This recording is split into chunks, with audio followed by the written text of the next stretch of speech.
Bismillahirrahmanirrahim. Assalamualaikum warahmatullahi wabarakatuh.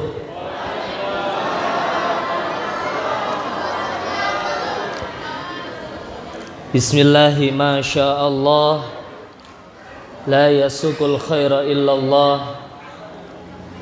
Bismillahi ma sya'allah, la yasrifu su'a illallah. Bismillahi ma sya'allah, ma kana min ni'matin faminallah. Bismillahi ma sya'allah, la hawla wa la quwwata illa billahil aliyyil azim. Ashhadu an la ilaha illallah wahdahu la syarika lah, wa ashhadu anna sayyidana Muhammadan abduhu wa rasuluh, la nabiyya wa la rasula ba'dah, amma ba'du. Ziyadatal muhtaramin, para alim, para ulama, para habaib, dan seluruh jajaran pengurus Masjid Al-Ikhlas yang mudah-mudahan selalu dirahmati oleh Allah Subhanahu wa taala. Wabil khusus pada Ketua Takmir Bapak Wawan Sunandar Ustadz Muhammad Ali Ma'ruf, Bapak Ustadz Andi Firmansyah, dan saudara saya Akhinal Karim Ustadz Muhammad Ali, serta Qori Ustadz Khairul Zaman. Mudah-mudahan semuanya, Bapak Ibu, jamaah yang hadir, mudah-mudahan kita semua selalu dalam lindungan Allah Subhanahu wa taala. Mudah-mudahan yang sakit diberikan kesembuhan oleh Allah. Yang punya masalah mudah-mudahan diberikan solusi jalan keluar yang terbaik oleh Allah Subhanahu wa taala. Yang punya hutang mudah-mudahan hutangnya dilunasi oleh Allah. Amin ya rabbal alamin. Tapi jangan pura-pura lupa. Nggih. Bu, masih ada sinyal. Bu, awas bocor. Awas bocor satu-satu keluar, nanti tidur, pulang. Pak, masih semangat nggih? Alhamdulillah. Mohon maaf, saya kurang seger. Habis 5 hari tepar saya. Nggih. Jadi wajah masih kusam, ya. Nah, kita doakan mudah-mudahan yang kena penyakit greges, batuk pilek, nggih, mudah-mudahan diangkat semuanya, diganti dengan kesehatan, kesembuhan. Amin ya rabbal alamin. Katanya hari greges sedunia. Nggih, insyaallah dengan barokah Isra wal Mi'raj baginda Nabi Muhammad sallallahu alaihi wasallam, semuanya akan diberkahi oleh Allah. Oleh karenanya patut kita bersyukur kepada Allah pada malam hari ini, karena di malam yang penuh dengan kebahagiaan, malam yang penuh dengan keberkahan, kita bisa berkumpul, duduk, bermuajahah, bersilaturahim. Ini semua barokah daripada Nabi Muhammad sallallahu alaihi wasallam. Kenapa ini termasuk barokahnya Nabi Muhammad? Karena disebutkan di dalam kitab Khasaisul Ummah Al-Muhammadiyah karya Profesor Dr. Abuya Sayyid Muhammad bin Alawi Al-Maliki, ada keistimewaan, kekhususan yang hanya diberikan khusus bagi umat Nabi Muhammad sallallahu alaihi wasallam.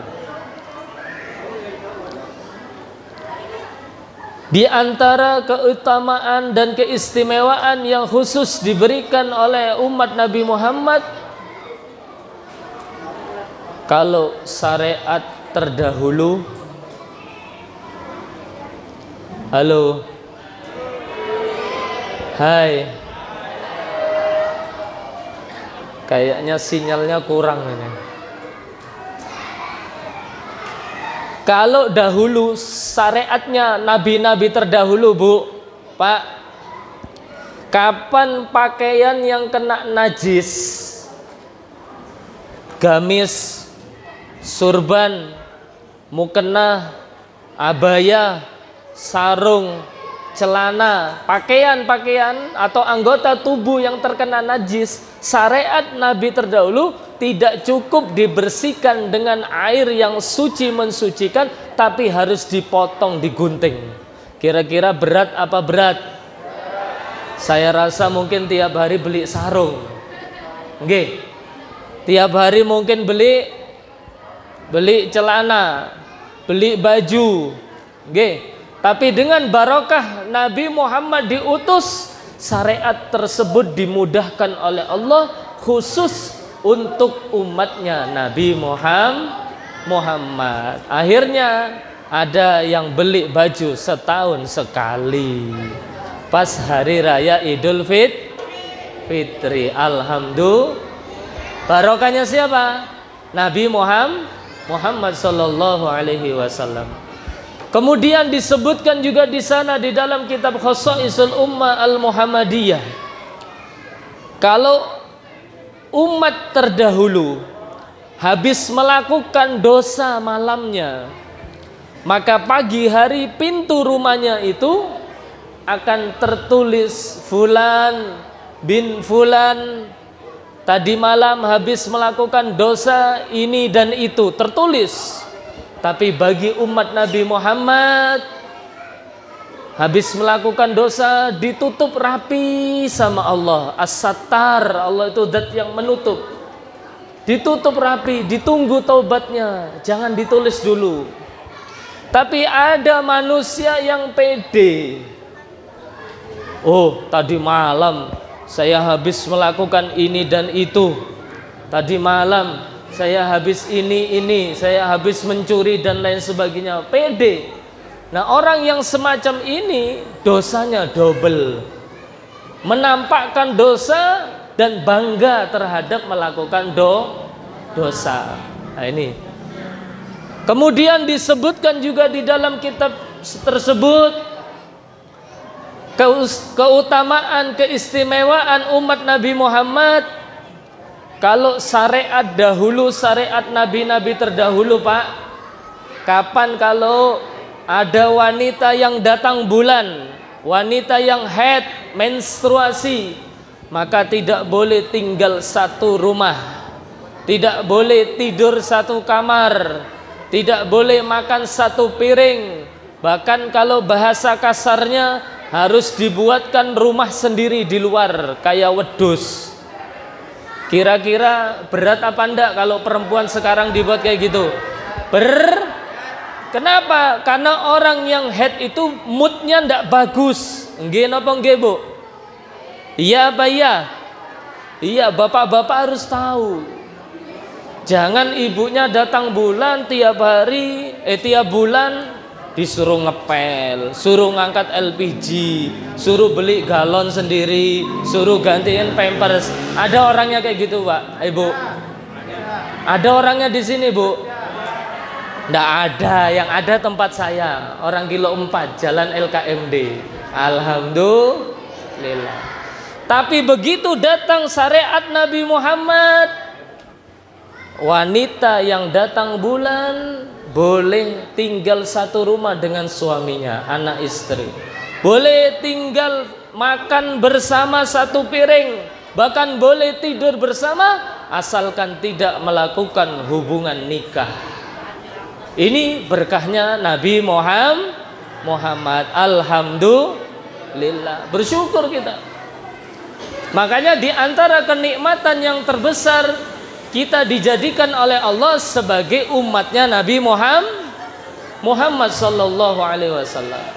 Maka alhamdulillah, kalau di malam hari ini meskipun sudah masuk bulan Sya'ban, kita mengadakan Isra wal Mi'raj, tidak apa-apa. Karena memperingati Isra wal Mi'raj adalah termasuk mengagungkan syiar-syiar agamanya Allah.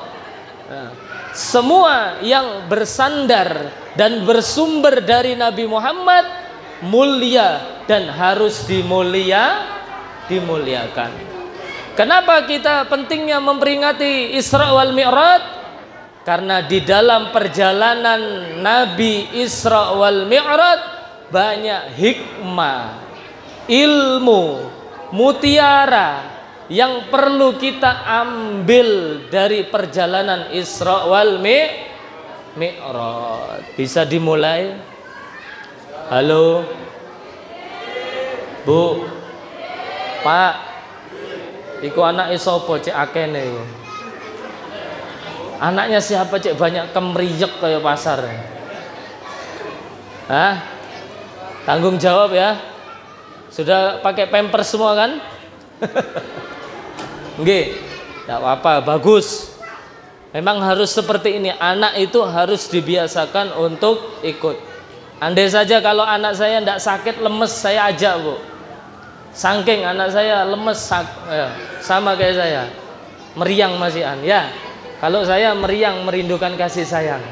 Nah, nggih, meriang merindukan kasih sayang. Nggih. Lanjut. Jika kita berbicara tentang Isra Mi'rajnya Nabi Muhammad sallallahu alaihi wasallam, maka berangkat dari cerita di mana Nabi Muhammad sallallahu alaihi wasallam 13 tahun di Mekah. Di mana Bu? Di Mekah. 13 tahun berdakwah di Mekah, yang menjadi pengikut Nabi bisa dihitung jari. Jadi perjalanan Isra wal Mi'rajnya Nabi Muhammad sebelum Rasulullah diperintahkan oleh Allah hijrah ke kota Madinah. Nabi Muhammad 13 tahun berdakwah, pengikutnya bisa dihitung jari. Maka dakwah yang masih lemah, masih terbatas, belum banyak pengikut, ada dua sayap Nabi. Nabi Muhammad didukung langsung oleh pamannya yang mengasuh mulai kecil, yaitu pamannya yang bernama Abu. Halo Bu. Wah, asik selfie. Selfie. Oke. Kalau bapaknya Sufi, suka kopi. Bu, tadi niatnya ke sini Isra Mi'raj apa mau selfie? Selfie. Allah.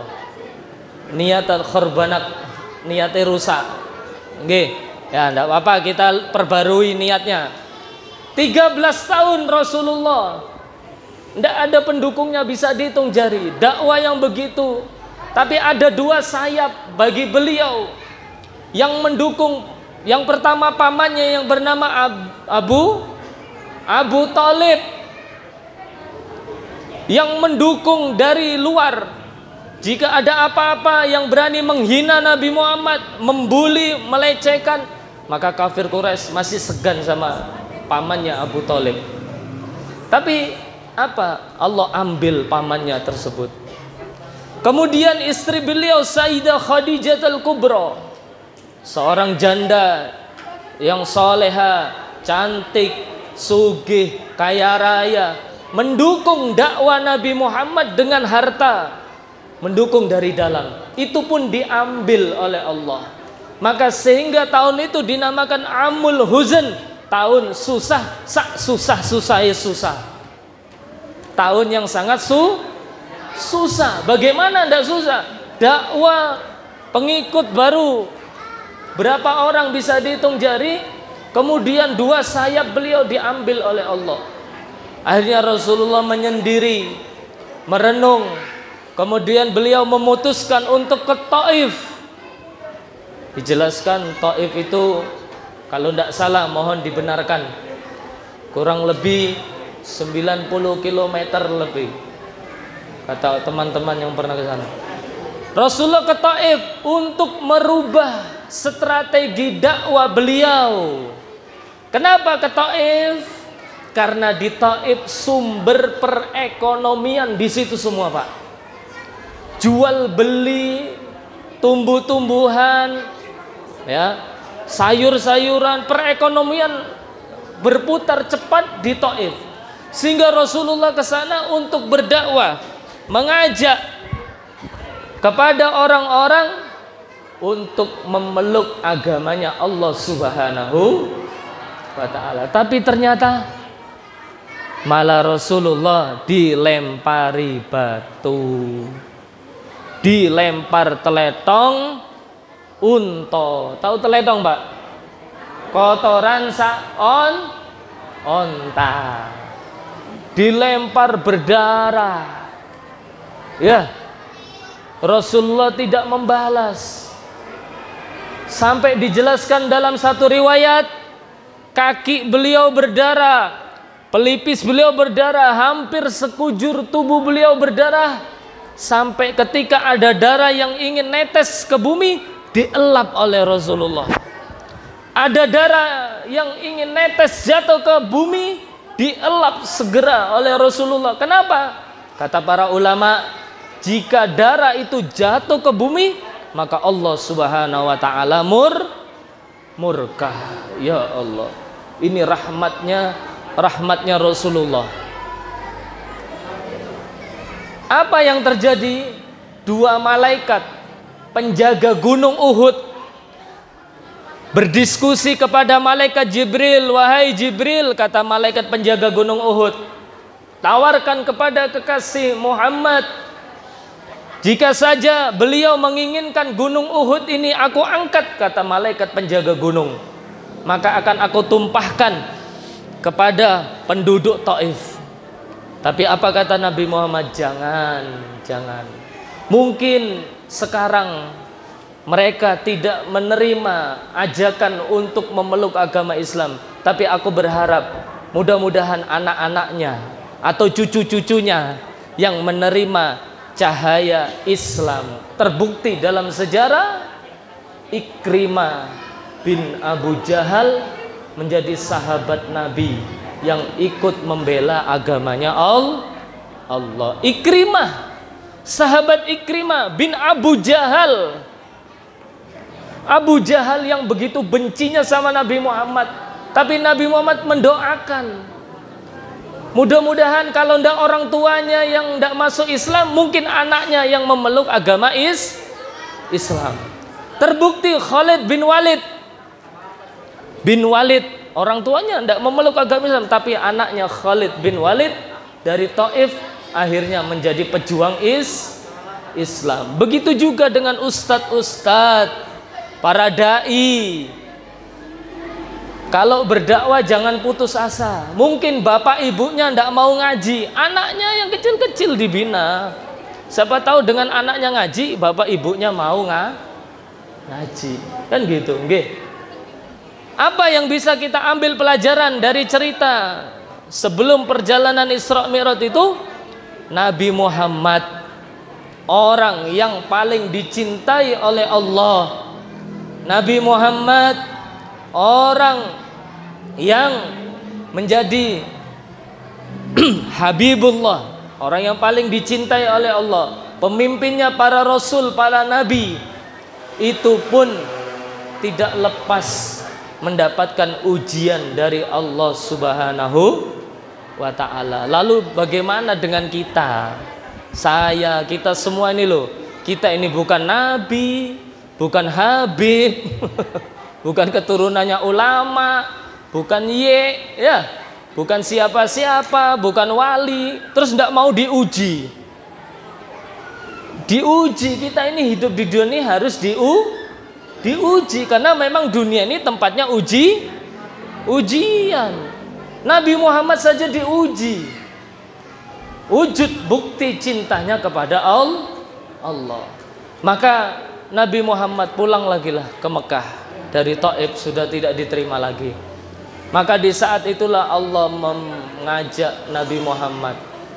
Isra Mi'raj ini hiburan, hadiah bagi Nabi Muhammad, dihibur oleh Allah karena susah, sangat susah. Dihibur, dijelaskan di dalam kitab Dardir, perjalanan Isra Mi'raj Nabi Muhammad. Ketika Nabi Muhammad berbaring, ada yang mengatakan di Hijr Ismail, ada yang mengatakan di rumah Ummu Hani.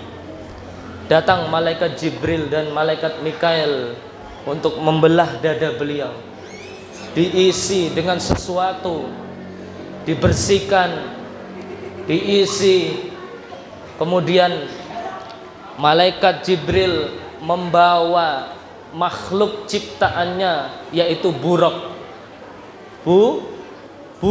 Buraq ini hewan tunggangan pilihan, sudah dipilih. Buraq yang terbaik akan mengawal manusia yang terbaik. Ini pelajaran juga bagi kita.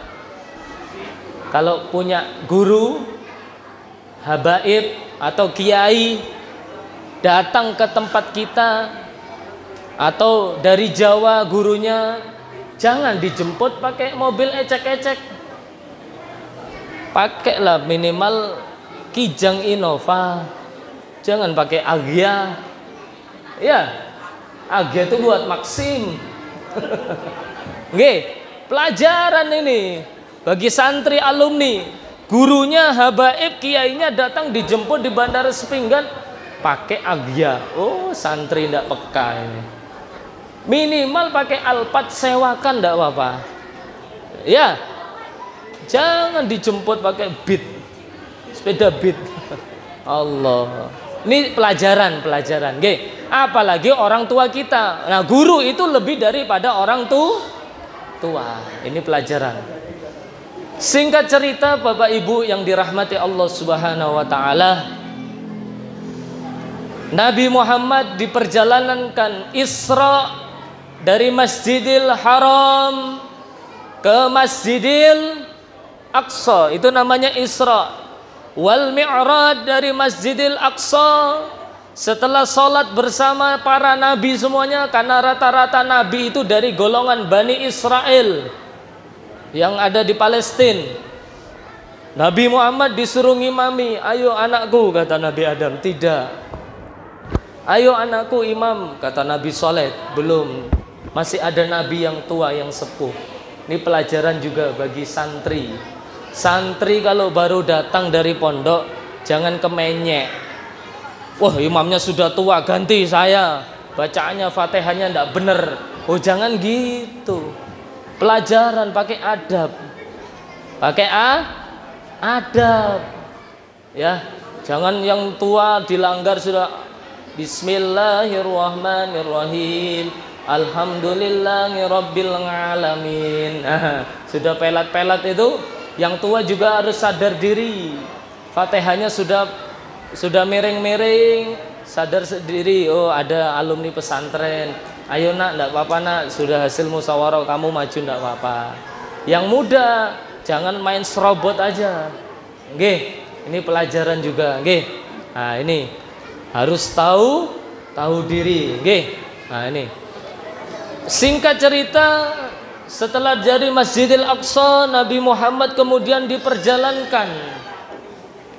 Dikatakan sebagaimana ayat tadi yang dibacakan oleh qari, subhanalladzi asra bi'abdihi lailan minal masjidil haram ilal masjidil aqsa. Ya, diperjalankan dengan jasad dan ruh, bukan mimpi, bukan, ini kenyataan. Makanya di situ subhanalladzi asra bi abdihi. Kenapa menggunakan bi abdihi? Yang pertama pendapat ulama karena Isra Mi'rajnya Nabi Muhammad bukan mimpi, tapi secara fisik dan ruh.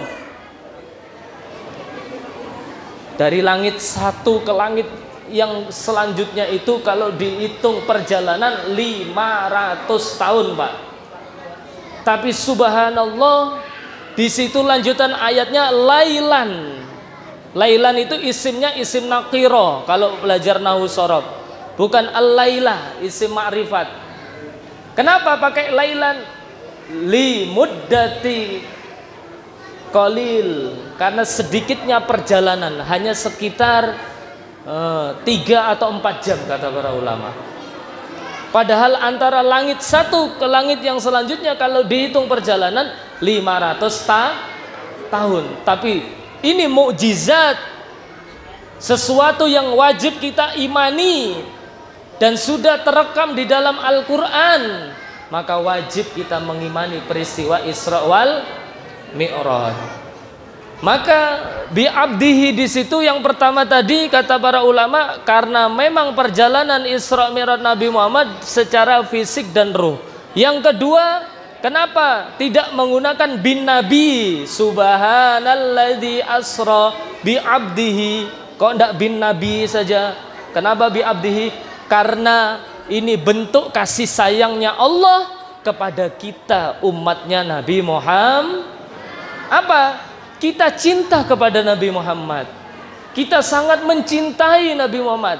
Tapi jangan sampai kecintaan kita kepada Nabi Muhammad melebihi cintanya umatnya Nabi Isa. Menganggap Nabi Isa sebagai anak Tuhan. Akhirnya disalib. Yang disalib itu bukan Nabi Isa, tapi muridnya Yudas Iskariot yang wajahnya diserupakan oleh Allah. Sementara Nabi Musa diangkat ke langit belum meninggal sampai sekarang. Nggih. Nah, jangan sampai kita sebagai umatnya Nabi Muhammad saking cintanya sama Nabi Muhammad menganggap Nabi Muhammad anaknya Tuhan. Padahal makom kedudukan Nabi Muhammad dengan Allah sangat berbeda. Makom makhluk dan khalik. Meskipun Nabi Muhammad adalah seorang nabi yang paling dicintai oleh Allah, nabi pemimpin para nabi dan rasul, kita harus sadar biar bagaimanapun Nabi Muhammad juga hambanya Allah. Nah, gitu. Paham gak? Nah, lanjut. Dari situlah kemudian terus Nabi Muhammad dipertontonkan, dikawal oleh malaikat Jibril dan Buraq. Nabi Muhammad sendalnya ikut juga, Pak, Bu. Mampir ke surga, mampir ke neraka. Di dalam surga Nabi Muhammad melihat keadaan umatnya nanti.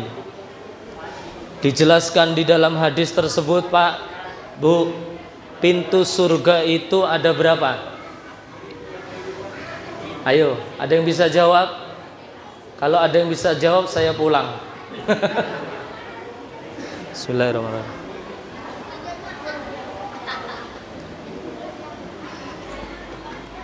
Pintu surga itu jumlahnya ada 8. Dihafal ya? Pintu surga jumlahnya ada 8. Dijelaskan oleh Nabi Muhammad. 1. Ada pintu namanya Babur Royan, pintu Royan. Pintu itu khusus nanti akan dimasuki oleh orang-orang yang ahli puasa. Bu, sing pojok, halo, hai, ngerumpi ya? Oh no ya, Bu. Kedengaran suara saya? Pintu surga ada berapa, Bu? 8. Kok tahu dari mana? 1. Pintu surga itu ada yang namanya Royan. khusus nanti akan dimasuki oleh orang-orang yang ahli puasa. Pintu itu disebutkan di dalam kitab Mala Ainun Ra'at karya Sayyid Muhammad bin Alawi Al-Maliki Al-Hasani. Pintu itu akan mengeluarkan suara, ainal ladzina yudaimuna shaimun. Mana pintu royan itu akan mengeluarkan suara tanpa rupa. Mana dulu orang-orang yang ahli puasa? Senin Kemis dilakukan, puasa nisfu Sa'ban dilakukan, puasa Ayyamul Bid dilakukan, puasa Nabi Daud dilakukan. Pokoknya dia ahli puasa. Maka orang yang ahli puasa semacam ini akan masuk surga melalui pintu royan. Ketika orang-orang yang ahli puasa sudah masuk semua, pintu itu tertutup rapat. Tidak boleh dimasuki kecuali orang-orang yang ahli puasa. Kemudian di sana Nabi Muhammad juga menjelaskan, setelah Isra Mi'raj beliau menjelaskan ada namanya pintu sholat. Pintu itu khusus dimasuki oleh orang-orang yang ahli ibadah sholat. Nah ini ya, semangat melakukan Isra Mi'raj harus semangat memakmurkan masjid. Kalau ibu-ibu sholatnya yang bagus di rumah. Ya, bahkan di dalam kitab Bajuri itu lebih afdal mana bagi bapak-bapak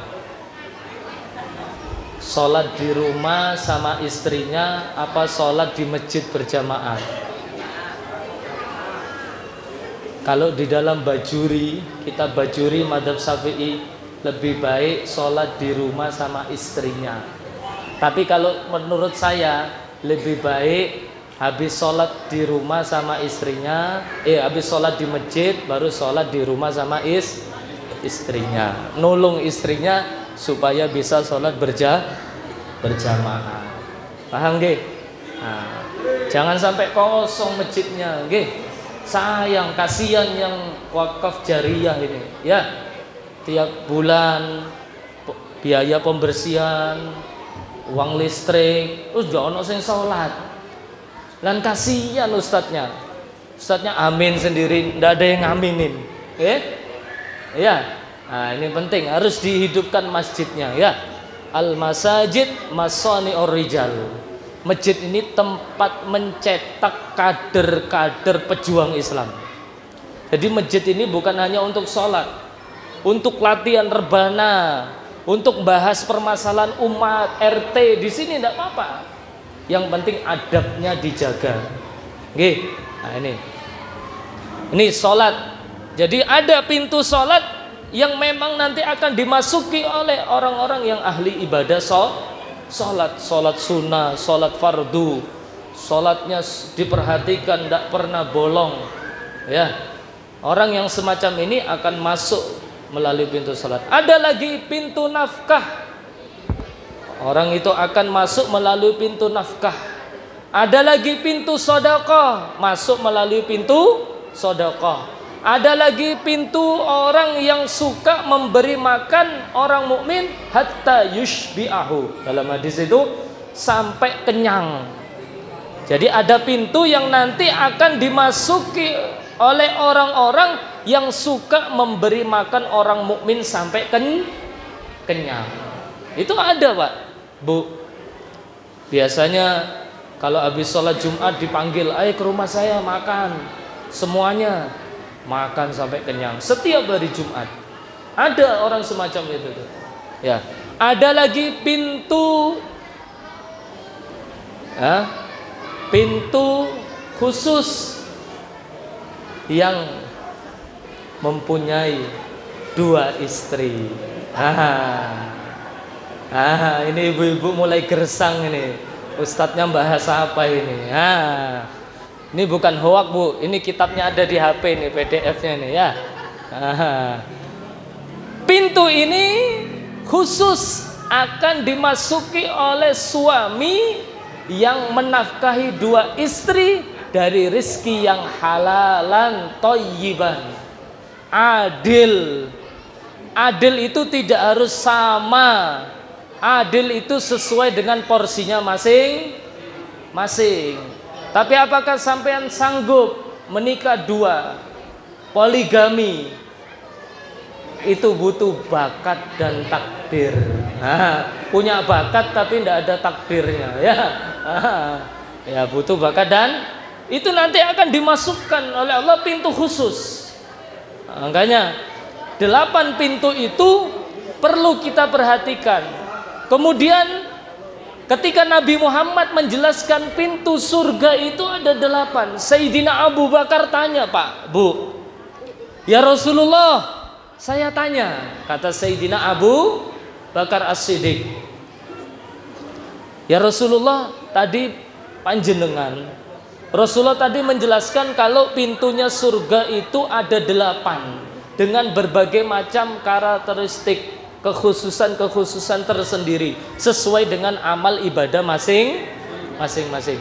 Lalu saya pengen tanya, adakah orang yang diberikan kelebihan oleh Allah, diberikan keutamaan oleh Allah, bisa masuk pintu surga melalui pintu manapun yang dia suka? Kata Rasulullah, ada. Wa arju minkum, kata Rasulullah, ada, dan saya berharap engkaulah orangnya, wahai Sayyidina Abu Bakar As-Siddiq. Kenapa? Kita tahu dalam sejarah sahabat Sayyidina Abu Bakar As-Siddiq ini orang yang paling rajin berbuat kebaikan. Pernah pagi-pagi Rasulullah tanya, siapa yang hari ini sudah menafkahi istrinya? Saya. Siapa yang hari ini puasa? Saya. Siapa yang hari ini sudah sholat duha? Saya. Siapa yang hari ini sudah memberi makan orang mukmin? Saya. Semuanya diborong kebaikan oleh Sayyidina Abu Bakar As-Siddiq, sampai Sayyidina Umar ini ghibto. Ghibto itu iri dalam melakukan kebaikan. Nah, Bu, kalau ada tetangganya beli mobil Pajero panas jobon jero, panas apa ndak jenengan? Mboten. Tapi ada orang kilo tempat saya panas. Kalau orang sini ndak ada, nggih. Ada orang tetangganya beli mobil Pajero panas jobon jero. Ya, panas dia, langsung nyinyir bahasanya anak sekarang. Paling utang. Oh no ya. Biasanya yang nyinyir itu bapak-bapak apa ibu-ibu? Bapak-bapak apa ibu-ibu? Mas, sama saja, nggih. Sami mawon. Nah, kalau nyinyir dalam perkara dunia ndak penting, nggih. Kita itu harus iri.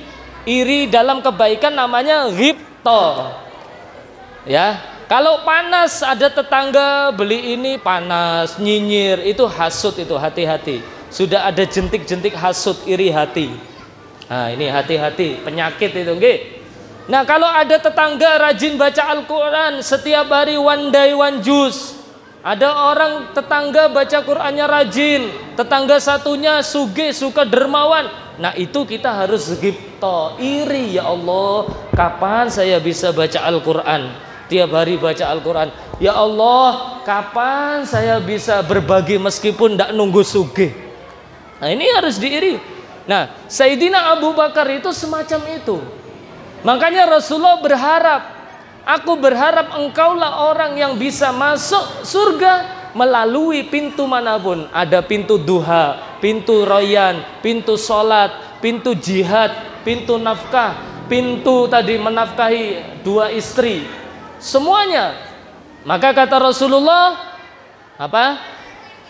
Kata Rasulullah, ada amalan-amalan khusus kalau kita ingin masuk surga melalui pintu manapun yang kita suka. Pengen tahu, Pak? Pengen tahu? Lanjut pertemuan yang akan datang. Nggih. Di dalam kitab Mala Ainun Ra'at itu, di antara, mudah-mudahan kita bisa masuk surga. Loh, kenapa kita doa gitu? Karena Nabi Muhammad ini sudah menjelaskan pintunya surga itu ada 8. Bahkan di dalam riwayat yang lain, Miftahul Jannah La ilaha illallah.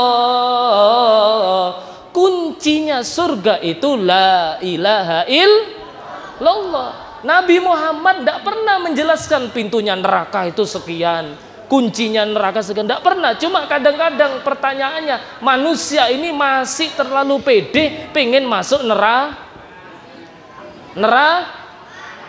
Loh iya apa enggak? Buktinya hayya 'alas shalah. Kira-kira berangkat ngambil air wudhu apa masih main di grup jamaah Facebookia atau main TikTok atau snack video atau main ngedit apa? Nah, buktinya Nabi menjelaskan orang itu kalau diajak melakukan kebaikan kayak digandoli rantai belakangnya, berat rasanya. Tapi kalau tidak diajak kebaikan, katakan ada orkes atau pasar malam, tidak usah diumumkan, datang semua sampai parkir itu tidak cukup. Gunung Pipa itu loh, Gunung Pat, rame itu. Nggih, kan aneh. Nabi Muhammad sudah menjelaskan pintunya surga 8. Kuncinya la ilaha illallah.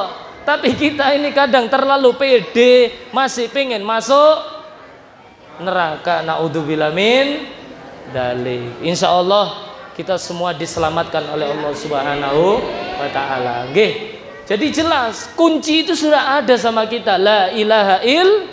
Tinggal kita pegang kalimat la ilaha illallah, kita amalkan, kita resapi, kita pelajari isi kandungan la ilaha illallah. La ilaha illallah, tidak ada Tuhan kecuali Allah. La ilaha illallah, tidak ada Tuhan yang memberi rezeki kecuali Allah. La ilaha illallah, tidak ada yang memberi manfaat dan madarat bahaya kecuali hanya Allah.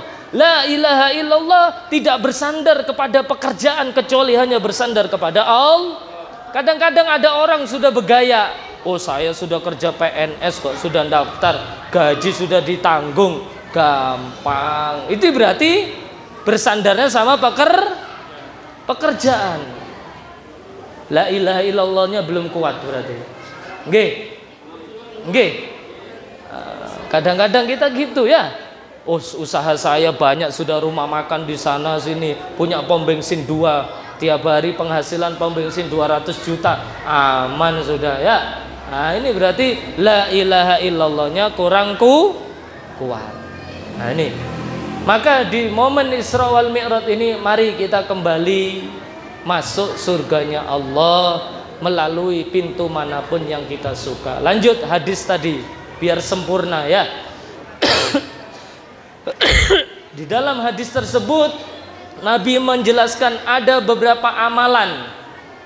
Ya, ada beberapa amalan yang bisa mengantarkan seseorang itu masuk surganya Allah melalui pintu manapun yang dia suka. Nggih, terserah mau pintu manapun dia suka, dia akan masuk surga melalui pintu manapun. Yang pertama, kata Rasulullah di dalam hadis tersebut, Bu,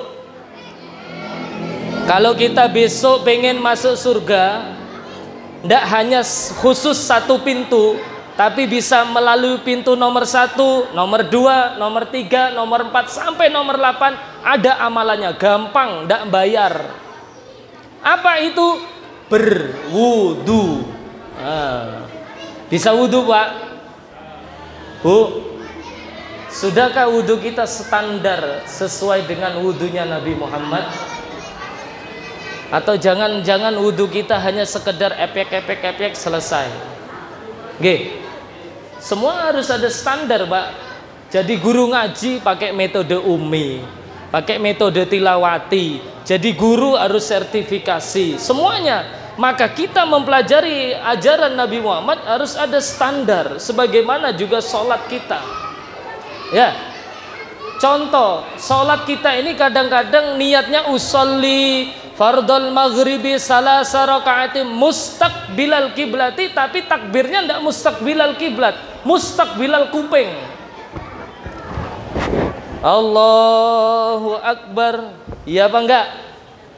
Padahal standarnya Nabi mengajarkan kalau takbir itu menghadap ke kiblat, telapak tangannya ke kiblat, tidak terlalu renggang, tidak terlalu rapat, biasa saja menghadap ke kiblat. Takbir diangkat di atas pundak, di bawah kuping. Hadis riwayat Imam Muslim. Ada yang segini. Hadis riwayat Imam, ada riwayatnya semua masing-masing. Begitu juga dengan wudu kita. Ya, wudu kita ini apa sudah benar? Apa hanya sekedar wuduan saja? Nggih. Maka di sini Rasulullah mengatakan man tawaddoa wa asbaghal wudu. Barang siapa yang berwudu, kemudian dia wudunya baik, sempurna, tidak tergesa-gesa. Fardunya wudu yang 6 ini dilakukan, rukunnya atau fardunya wudu tadi 6 dilakukan, sunnah-sunnahnya wudu dilakukan. Kemudian setelah wudu menghadap ke arah ke kiblat, pandangan ke langit. Kenapa pandangan ke langit? Karena kiblatnya doa adalah langit. Bukan berarti Gusti Allah di langit, bukan. Ya. Setelah berwudu berdoa asyhadu alla ilaha illallah wahdahu la syarikalah wa asyhadu anna sayyidana Muhammadan abduhu wa rasuluh. Allahumma ja'alni minat tawwabina waj'alni minal mutatahhirin waj'al min ibadikas. Boleh ditambah lagi subhanakallahumma wa bihamdika asyhadu alla ilaha illa anta. Dalam riwayat kata Rasulullah, siapa orang yang berwudu dengan baik dan sempurna, setelah wudu dia membaca doa tersebut, kemudian dia sholat sunnah wudu. Baru dengar sholat sunnah wudu, Pak? Baru dengar, nggih? Sholat sunnah wudu, ini sholat sunnah 2 rakaat, niatnya usolli sunnatan wudu. Ini sering diamalkan oleh sahabat Nabi yang bernama Bilal bin Rabah. Makanya Nabi Muhammad setelah Isra Mi'raj ketika mampir ke surga mendengar suara sendalnya sahabat Bilal bin Rabah. Pagi-pagi Rasulullah manggil, wahai Bilal, kenapa kamu sendalmu sudah ada di dalam surga? Amalan apa yang menyebabkan kamu begitu mulia, kata Nabi Muhammad. Apa, Pak? Bu? Jawabannya Bilal bin Rabah, tukang adzannya Nabi. Ya, tukang adzannya Nabi namanya Bilal bin Rabah. Kata Bilal bin Rabah, ya Rasulullah, saya tidak punya amalan apa-apa. Waktunya sholat, waktunya begawi, waktunya kumpul anak sama istri di rumah, kumpul. Waktunya majelis taklim, majelis. Waktunya menafkahi. Cuma saya tidak bisa lepas dari wudu. Batal wudu, daimul wudu. Nah, orang yang bisa seperti sahabat Bilal bin Rabah, setiap batal wudu, setelah wudu baca doa, setelah baca doa salat sunnah wudu, maka jaminannya dia akan masuk surga melalui pintu manapun yang dia suka. Gratis apa bayar? Pak,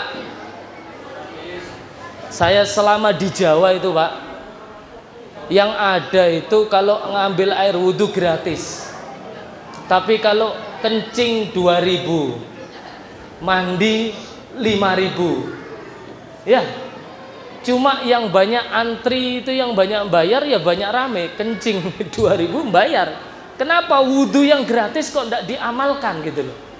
Padahal orang yang selalu suci dalam keadaan wudu ini, satu, malaikat akan bersama dia, mengiringi. Yang kedua, orang yang rajin berwudu terhindar dari santet, sihir, tenun dan lain sebagainya. Ya, pengen nyoba, Pak? Diamalkan. Nggih. Nanti akan masuk surga melalui pintu manapun yang sampeyan suka. Kemudian Ada lagi amalan yang disebutkan oleh baginda Nabi Muhammad sallallahu alaihi wasallam, man mata lahu salasatun minal walad dunal bulugh tatalaqahu auladuhu min abwabil jannati samaniyah yadkhulu min ayyi syaa. Amalan yang kedua, ini kabar gembira.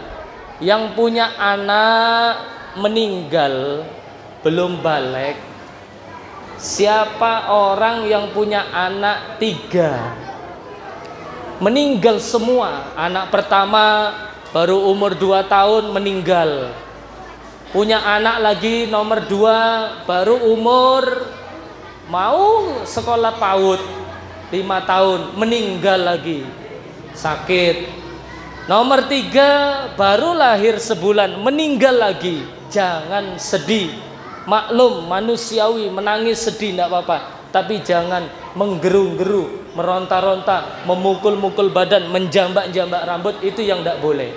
Sedih maklum, tapi ingat janjinya Rasulullah, kata Rasulullah, man mata lahu salasatul walad, siapa orang yang punya anak 3 meninggal semua, belum balik sudah meninggal, maka anak itu akan menjemput orang tuanya di depan pintu surga yang jumlahnya ada 8.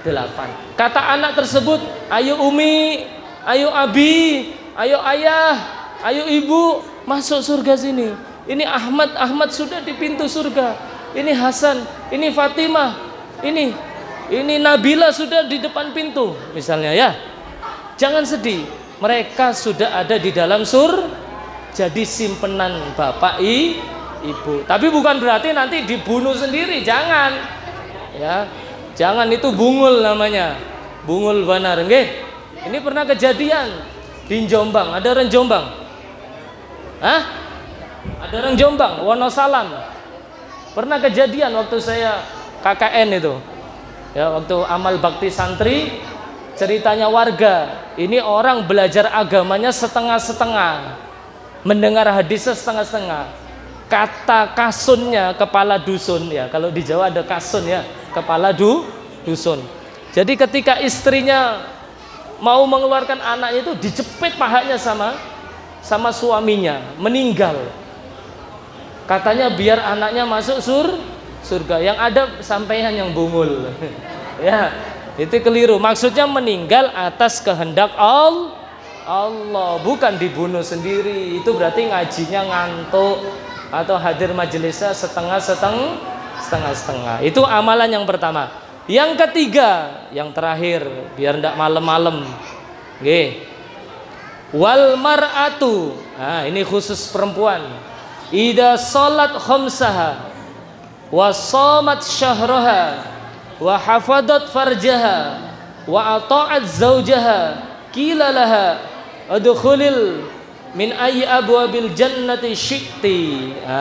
Bu, ibu atau suaminya yang istrinya tidak hadir, sampaikan hadis ini. Oleh-oleh buat ibu-ibu khususnya, bagi suami yang istrinya tidak hadir atau anaknya, buat saya juga yang ngomong, jangan hanya pinter ngomong. Nggih, oleh-oleh wanita perempuan pengen masuk surga ternyata gampang. Kok bisa gampang? Ini Nabi menjelaskan, wal mar'atu, perempuan kalau sholatnya dijaga, ya sholatnya dijaga 5 waktu dijaga bu, kecuali kalau datang tamu belikan roti, kalau datang tamu belikan roti, kecuali kalau datang tamunya, sholatnya dijaga. Yang pertama, gampang perempuan ini masuk surga. Syaratnya yang pertama, sholatnya dijaga. Meskipun anaknya rekreasi kemana, jangan bilang ditanya tetangganya, Mbak Yu, mboten sholat, mboten kok bocor kula. Padahal ndak bocor. Nah, ini hati-hati. Kalau memang najis, mohon maaf najis. Adakah di musala mukenah atau apa yang bisa buat sholat? Sholatnya dijaga. Yang kedua, wasomat syahroha, puasa Ramadan dilakukan. Ini yang wajib-wajib ini.